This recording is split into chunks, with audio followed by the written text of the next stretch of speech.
양심의 대통령 1장 1960년 봄 서울의 거리는 피와 눈물로 물들었습니다. 3월 15일 부정선거 이후 이 땅의 청년들은 더 이상 침묵하지 않았습니다. 종로 내거리, 광화문 앞, 시청 광장, 어디를 가나 독재 타도 이승만 물러가라는 함성이 하늘을 찔렀습니다. 윤보선은 그날 서울 한복판의 한 건물 창가에 서 있었습니다. 나이 예순을 바라보는 그의 눈에는 복잡한 감정이 교차했습니다. 거리를 가득 메운 학생들, 그들의 얼굴에는 분노와 희망이 동시에 번져 있었습니다. 저들이 원하는 것은 무엇일까? 그는 혼잣말처럼 중얼거렸습니다. 자유입니다. 진짜 자유 말입니다. 창밖에서는 최루탄 연기가 피어올랐고 경찰의 곤봉이 무고한 시민들을 내리쳤습니다. 윤보선의 주먹이 꽉 쥐어졌습니다. 그는 독립운동가의 아들로 태어나 일제강점기를 견뎌냈습니다. 해방을 맞았을 때 이 땅에 진정한 민주주의가 뿌리내리리라 믿었습니다.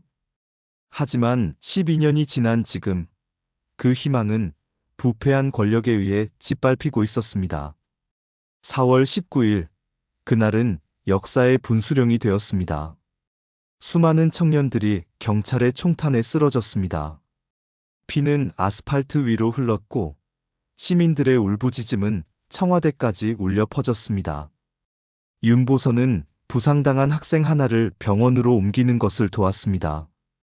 그 학생의 손은 차갑고 떨리고 있었습니다. 아저씨, 우리가 이기겠죠? 학생이 가느다란 목소리로 물었습니다. 윤보선은 학생의 손을 꽉 잡았습니다. 이깁니다. 반드시 이깁니다. 그날 밤 윤보선은 자신의 서재에 앉아 창밖을 바라보았습니다. 서울의 밤하늘은 여전히 어두웠지만 어딘가에서 희망의 불씨가 타오르고 있었습니다. 그는 일기장을 펼쳤습니다. 혁명은 시작되었다.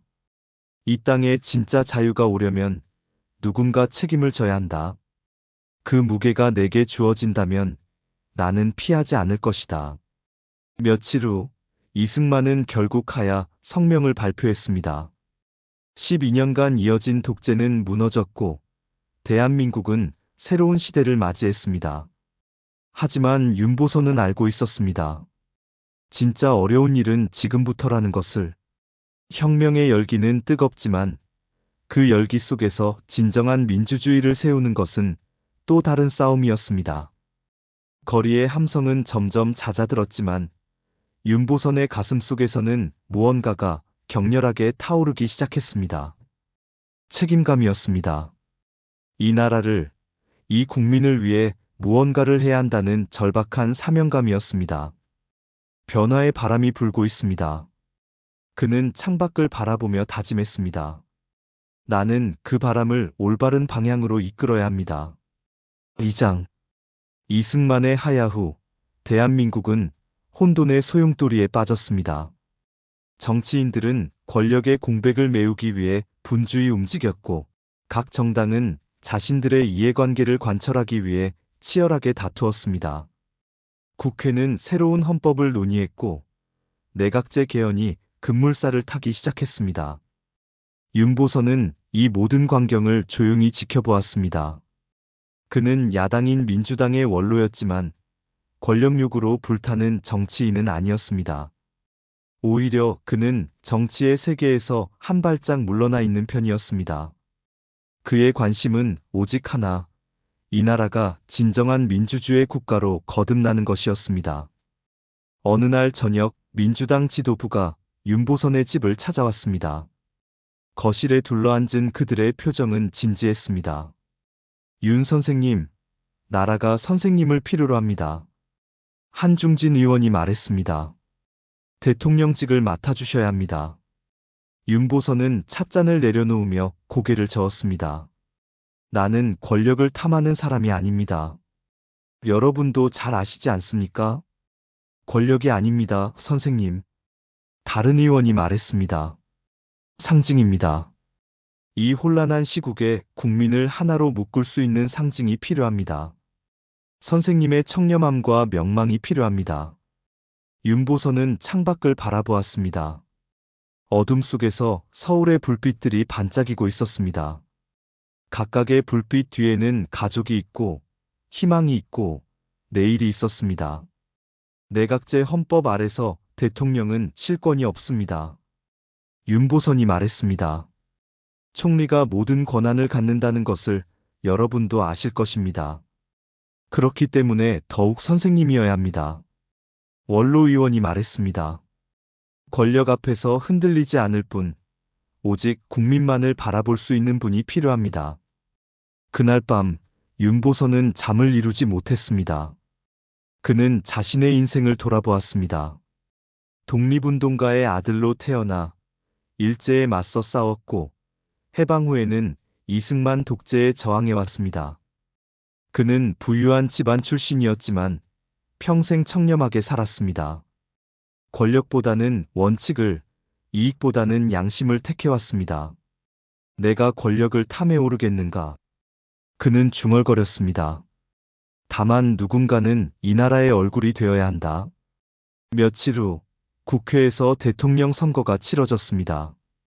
윤보선은 압도적인 표차로 대한민국의 제4대 대통령으로 선출되었습니다. 그가 당선 소감을 발표할 때 그의 목소리는 떨렸습니다. 저는 권력자가 되기 위해 이 자리에 선 것이 아닙니다. 국민의 종이 되기 위해 섰습니다. 이 나라의 민주주의를 지키고 국민의 자유를 보장하는 것, 그것이 제 유일한 목표입니다. 의원들은 박수를 보냈지만 윤보선의 마음은 무거웠습니다. 그는 알고 있었습니다. 이것은 시작일 뿐이라는 것을, 진짜 싸움은 이제부터라는 것을. 명목상의 대통령으로서 그는 실권 없이 이 나라를 이끌어야 했습니다.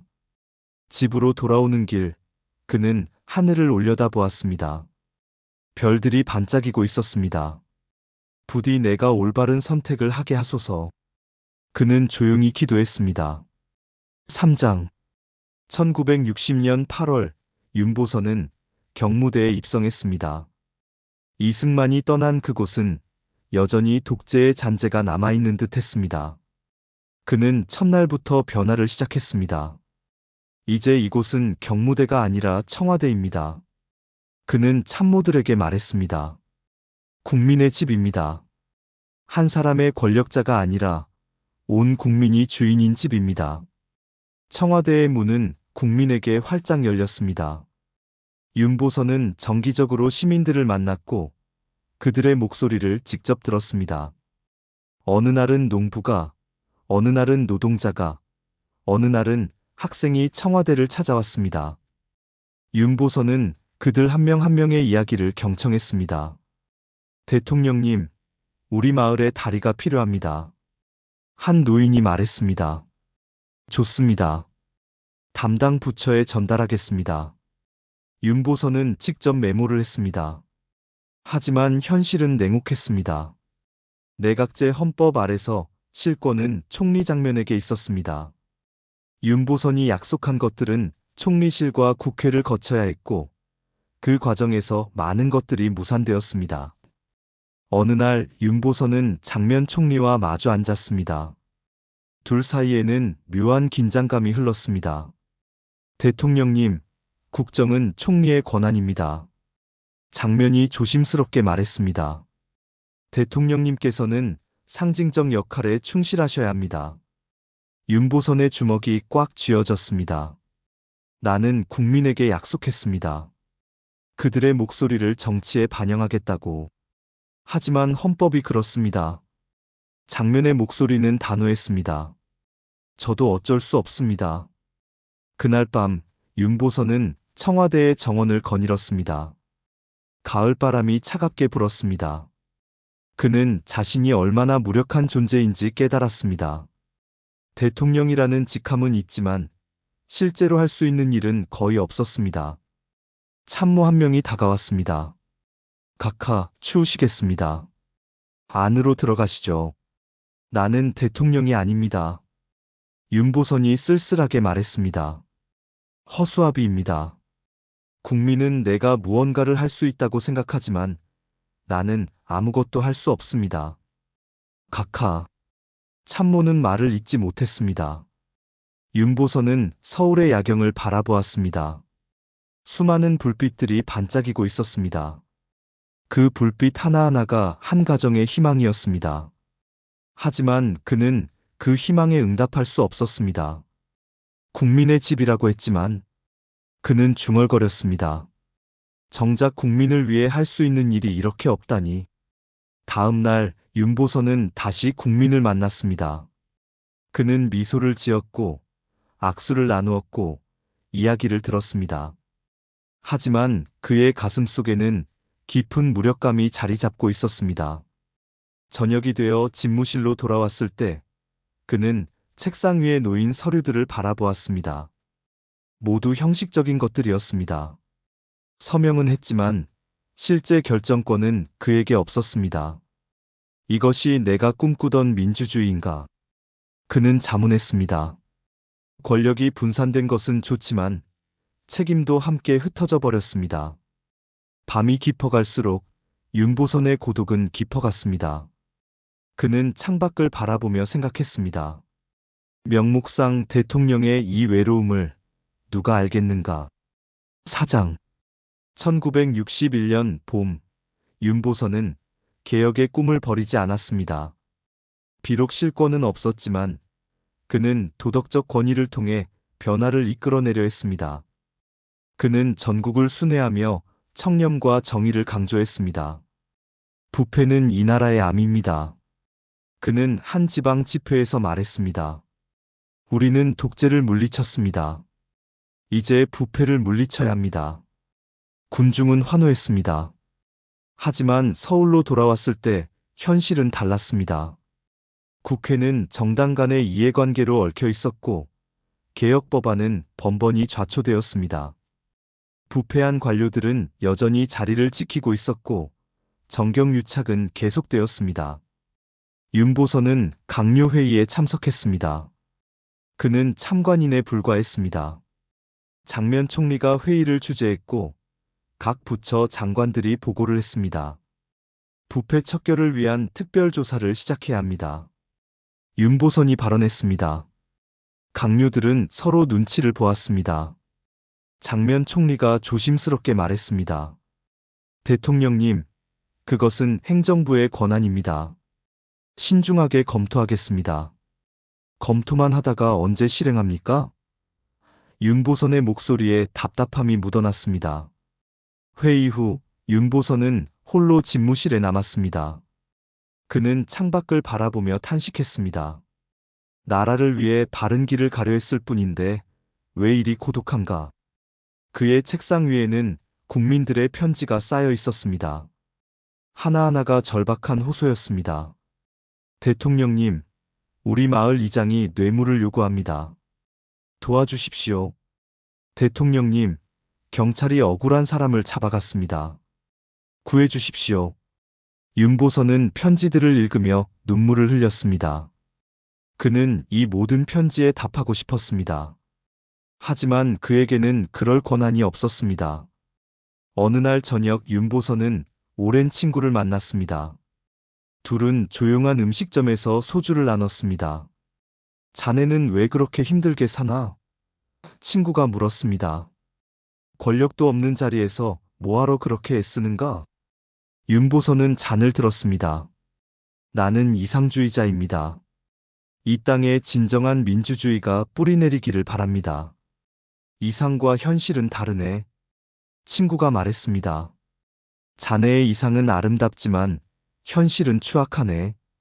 그래도 포기할 수 없습니다. 윤보선이 단호하게 말했습니다.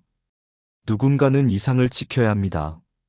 모두가 현실에 타협한다면 이 나라의 미래는 없습니다. 친구는 한숨을 쉬었습니다. 자네는 너무 외롭게 싸우고 있네. 집으로 돌아오는 길, 윤보선은 밤하늘을 올려다보았습니다. 별들은 여전히 반짝이고 있었습니다. 그는 생각했습니다. 이상주의자의 이 외로운 싸움을 역사는 기억해줄까? 그날 밤, 그는 일기를 썼습니다. 개혁은 쉽지 않다. 하지만 나는 멈추지 않을 것이다. 비록 지금은 외롭지만 언젠가 이 길이 옳았음이 증명될 것이다.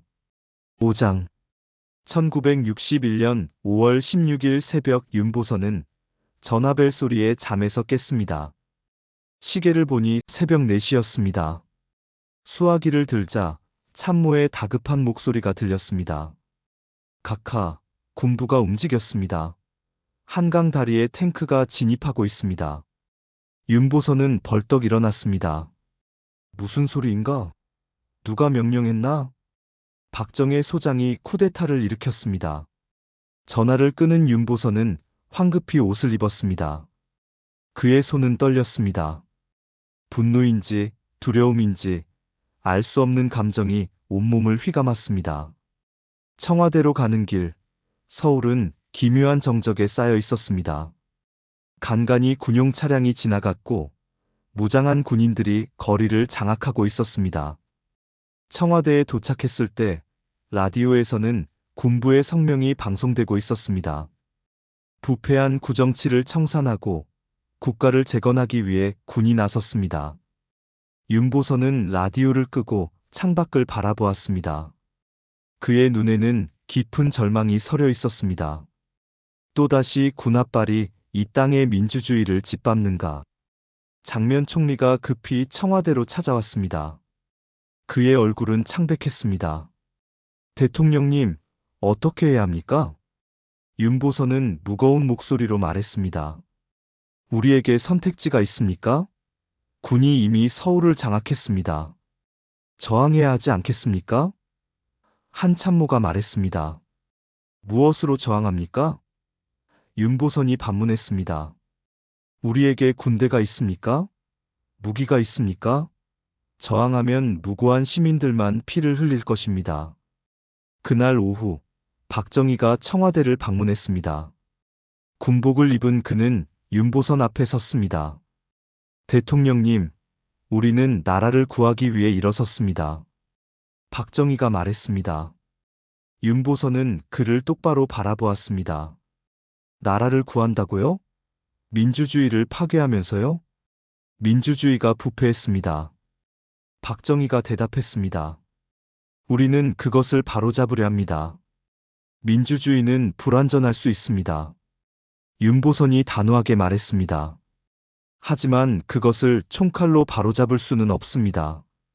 그것은 민주주의가 아니라 독재입니다. 박정희는 침묵했습니다. 그는 인사를 하고 물러갔습니다. 혼자 남은 윤보선은 책상에 앉았습니다. 그의 앞에는 헌법책이 놓여 있었습니다. 그는 책을 펼쳐 첫 장을 읽었습니다. 대한민국은 민주공화국이다. 그는 책을 덮었습니다. 민주공화국이라. 과연 그런가? 밤이 되자 윤보선은 홀로 청와대 정원을 걸었습니다. 5월의 밤바람은 따뜻했지만 그의 마음은 얼어붙었습니다. 하늘에는 별이 빛나고 있었지만 그에게는 보이지 않았습니다. 자유를 수호하려 했지만 그는 중얼거렸습니다.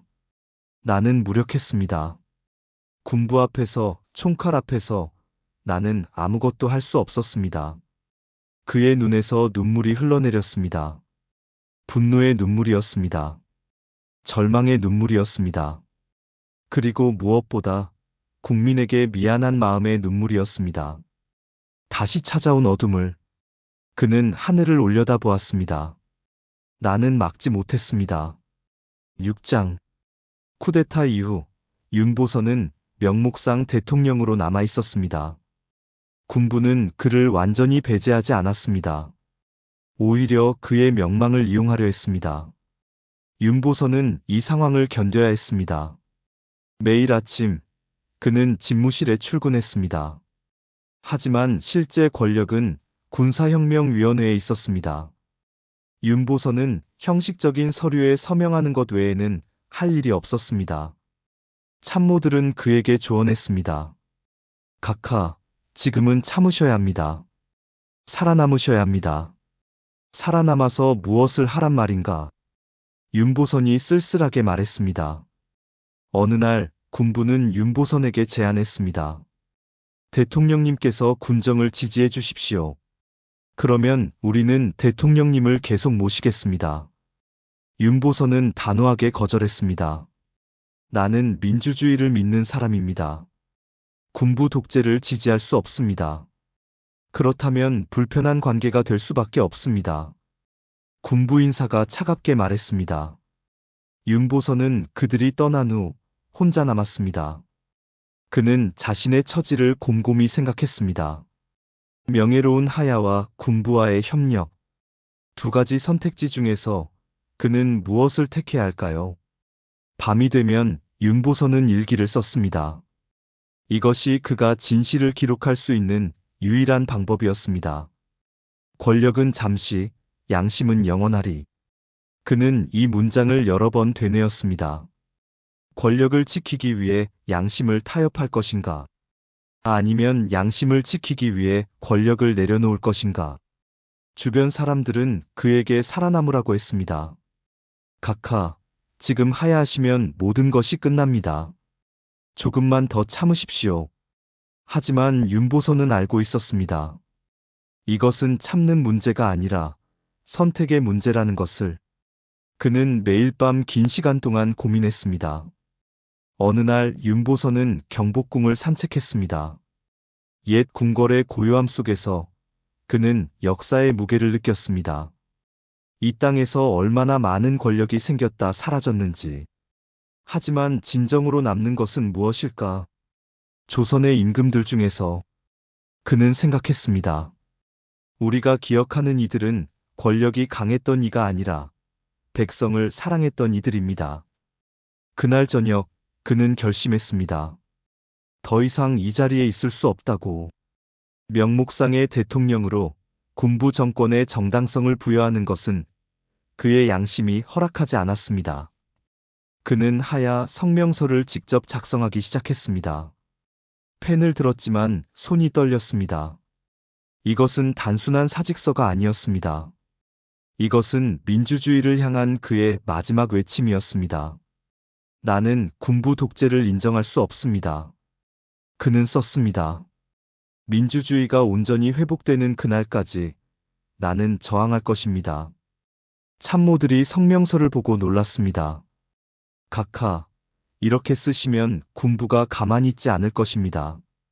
그래야 합니다. 윤보선이 말했습니다. 침묵은 용인입니다. 나는 용인하지 않습니다. 그날 밤 윤보선은 창밖을 바라보며 조용히 미소 지었습니다. 무거운 짐을 내려놓는 듯한 홀가분함이 느껴졌습니다. 침묵의 용기. 그는 중얼거렸습니다. 때로는 말하는 것보다 행동하는 것이 더 큰 용기입니다. 그리고 때로는 내려놓는 것이 가장 강한 저항입니다. 그는 마지막으로 청와대를 둘러보았습니다. 이곳에서의 시간은 짧았지만 그에게는 평생 잊지 못할 시간이었습니다.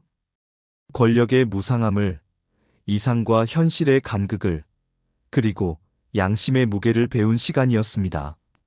책상 위에는 국민들의 편지가 여전히 쌓여 있었습니다. 그는 그 편지들을 하나하나 손으로 쓰다듬었습니다. 여러분께 제대로 된 민주주의를 드리지 못해 죄송합니다. 그는 조용히 말했습니다. 하지만 나는 끝까지 양심을 지키겠습니다. 그것이 여러분께 드릴 수 있는 마지막 선물입니다. 모든 것을 내려놓는 그 순간, 윤보선은 진정한 자유를 느꼈습니다. 권력에서의 자유, 정치에서의 자유, 그리고 무엇보다 양심에 반하는 행동을 하지 않아도 되는 자유였습니다. 7장 1962년 3월 윤보선은 하야 성명을 발표했습니다. 그의 목소리는 떨렸지만 의지는 확고했습니다. 나는 더 이상 이 자리에 머물 수 없습니다. 군부 정권에 정당성을 부여하는 것은 민주주의에 대한 배신입니다. 성명이 발표되자 국민들은 충격에 빠졌습니다. 어떤 이들은 그를 비겁하다고 비난했습니다. 왜 끝까지 싸우지 않는가? 하지만 더 많은 이들은 그의 결정을 존경했습니다. 청와대를 떠나는 날 윤보선은 간단한 짐만 챙겼습니다. 책 몇 권과 일기장, 그리고 국민들이 보낸 편지 몇 통이 전부였습니다. 직원들이 눈물을 흘리며 그를 배웅했습니다. 각하, 정말 가시는 겁니까? 가야 합니다. 윤보선이 말했습니다. 이것이 옳은 길입니다. 차에 오르기 전 그는 마지막으로 청와대를 돌아보았습니다. 그리고 멀리 경복궁을 바라보았습니다. 조선왕조의 영광과 쇠락을 모두 지켜본 그곳은 이제 새로운 시대를 맞이하고 있었습니다. 내가 꿈꾸던 나라는 아직 오지 않았구나. 그는 중얼거렸습니다. 차가 출발했습니다. 서울의 거리를 지나가며 윤보선은 창밖을 바라보았습니다. 평범한 시민들이 자신의 일상을 살아가고 있었습니다. 아이들은 학교에 가고, 상인들은 가게를 열고, 노동자들은 일터로 향했습니다. 이 평범한 사람들을 위해 그는 생각했습니다. 나는 권력을 내려놓았습니다. 그들이 진정한 자유를 누리는 그날까지 나는 계속 싸울 것입니다. 집에 도착했을 때 그의 손에는 편지 한 통이 쥐어져 있었습니다. 청와대를 떠나기 직전에 받은 편지였습니다. 그는 조심스럽게 봉투를 열었습니다. 대통령님, 그래도 우리에게 희망을 주셔서 감사합니다. 대통령님처럼 깨끗한 정치인이 있다는 것만으로도 우리는 이 나라의 미래를 믿을 수 있습니다. 윤보선은 편지를 읽으며 눈물을 흘렸습니다. 그것은 슬픔의 눈물이 아니라 위로의 눈물이었습니다. 자신의 선택이 옳았다는 확신의 눈물이었습니다. 그날 저녁, 그는 오랜만에 가족들과 저녁을 함께 했습니다. 부인이 그의 손을 잡았습니다. 고생 많으셨어요. 아닙니다. 윤보선이 미소 지었습니다. 이제야 제대로 된 삶을 시작하는 것 같습니다. 식사 후, 그는 서재에 앉아 일기를 펼쳤습니다. 오랜 시간 동안 그는 펜을 들고 생각에 잠겼습니다. 무엇을 써야 할까? 이 모든 경험을 어떻게 정리해야 할까? 마침내 그는 쓰기 시작했습니다. 권력은 나를 자유롭게 하지 못했다. 오히려 권력을 내려놓았을 때 나는 진정으로 자유로워졌다. 민주주의는 완성되는 것이 아니라 지켜가는 것이다. 나는 나의 방식으로 그것을 지켰다. 밤이 깊어갔습니다. 윤보선은 창밖을 바라보았습니다. 서울의 불빛들이 반짝이고 있었습니다. 그는 더 이상 그 불빛들을 다스리는 사람이 아니었습니다. 하지만 그는 그 불빛들을 사랑하는 사람이었습니다. 쓸쓸하지만 그는 중얼거렸습니다. 나는 떳떳합니다. 양심을 지켰고 원칙을 지켰습니다. 역사가 나를 어떻게 평가하든 나는 내 선택을 후회하지 않습니다. 그는 불을 끄고 잠자리에 들었습니다. 오랜만에 편안한 잠이었습니다. 권력의 무게에서 벗어난 자유로운 잠이었습니다. 8장. 세월이 흘렀습니다. 2025년 한 대학 도서관에서 젊은 청년이 책을 펼쳤습니다. 제목은 대한민국 대통령의 역사였습니다. 그는 윤보선의 장을 읽기 시작했습니다. 제4대 대통령 윤보선. 재임 기간은 짧았지만 그가 남긴 정신은 오래도록 기억되고 있다. 청년은 계속 읽어내려갔습니다. 4.19 혁명, 민주당 정부, 5.16 쿠데타, 그리고 명예로운 하야.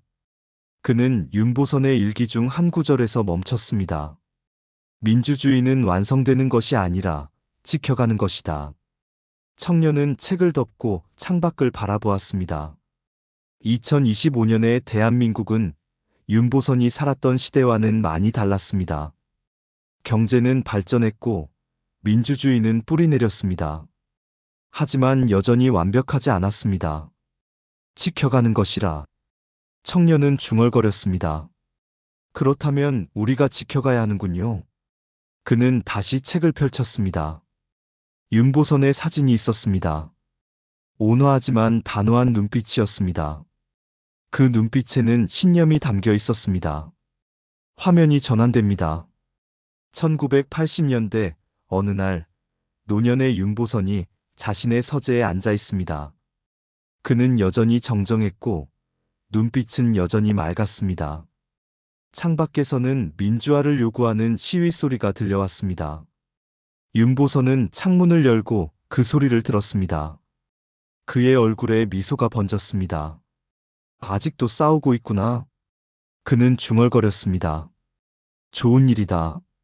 민주주의는 쟁취하는 것이다. 그는 책상으로 돌아와 펜을 들었습니다. 마지막 회고록을 쓰고 있었습니다. 나는 권력자가 되려 하지 않았다. 다만 바른 길을 가려 했을 뿐이다. 많은 사람들이 나를 무능한 대통령이라 비난했다. 실권도 없으면서 왜 그 자리에 있었냐고 물었다. 하지만 나는 알고 있다. 때로는 존재 자체가 저항이 된다는 것을. 그는 펜을 내려놓고 창밖을 바라보았습니다. 서울의 풍경이 눈에 들어왔습니다. 그가 대통령이었던 시절과는 많이 달라진 모습이었습니다. 나라가 바로 서야 사람이 바로 선다. 그는 평화롭게 미소 지었습니다. 내가 평생 믿어온 진리다. 그리고 앞으로도 변하지 않을 진리다.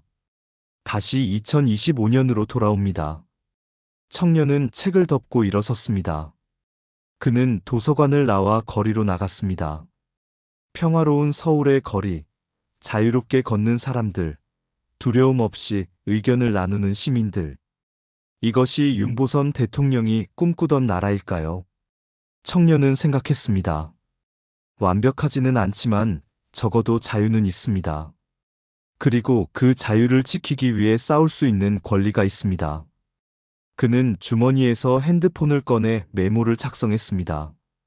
민주주의는 완성되는 것이 아니라 지켜가는 것이다. 마이너스 윤보선. 해가 지고 있었습니다. 서울의 하늘은 붉게 물들었습니다. 그 하늘 아래 수많은 사람들이 자신의 삶을 살아가고 있었습니다. 각자의 꿈을 꾸고 각자의 길을 걷고 있었습니다. 어딘가에서 윤보선의 정신이 살아 숨쉬고 있었습니다. 청렴한 공직자로, 정의로운 시민으로, 양심을 지키는 개인으로. 그의 이름은 잊혀질 수 있었지만 그의 정신은 살아남았습니다. 화면이 서서히 어두워집니다. 마지막 장면은 윤보선의 묘소입니다. 비석에는 간단한 문구가 새겨져 있습니다. 양심의 정치인 윤보선. 바람이 불어옵니다. 나무 잎들이 흔들리고 꽃들이 흔들립니다. 하지만 비석은 흔들리지 않습니다. 그것은 그가 평생 지켰던 신념처럼 단단하게 서 있습니다. 내레이션이 흐릅니다. 권력은 잠시, 양심은 영원하리. 윤보선 대통령이 남긴 이 말은 오늘도 우리에게 묻습니다. 우리는 무엇을 선택할 것인가? 권력인가, 양심인가? 이익인가, 정의인가? 그 선택이 우리의 미래를 결정할 것입니다. 화면이 완전히 어두워지고 마지막 문구가 떠오릅니다. 민주주의는 완성되는 것이 아니라 지켜가는 것이다.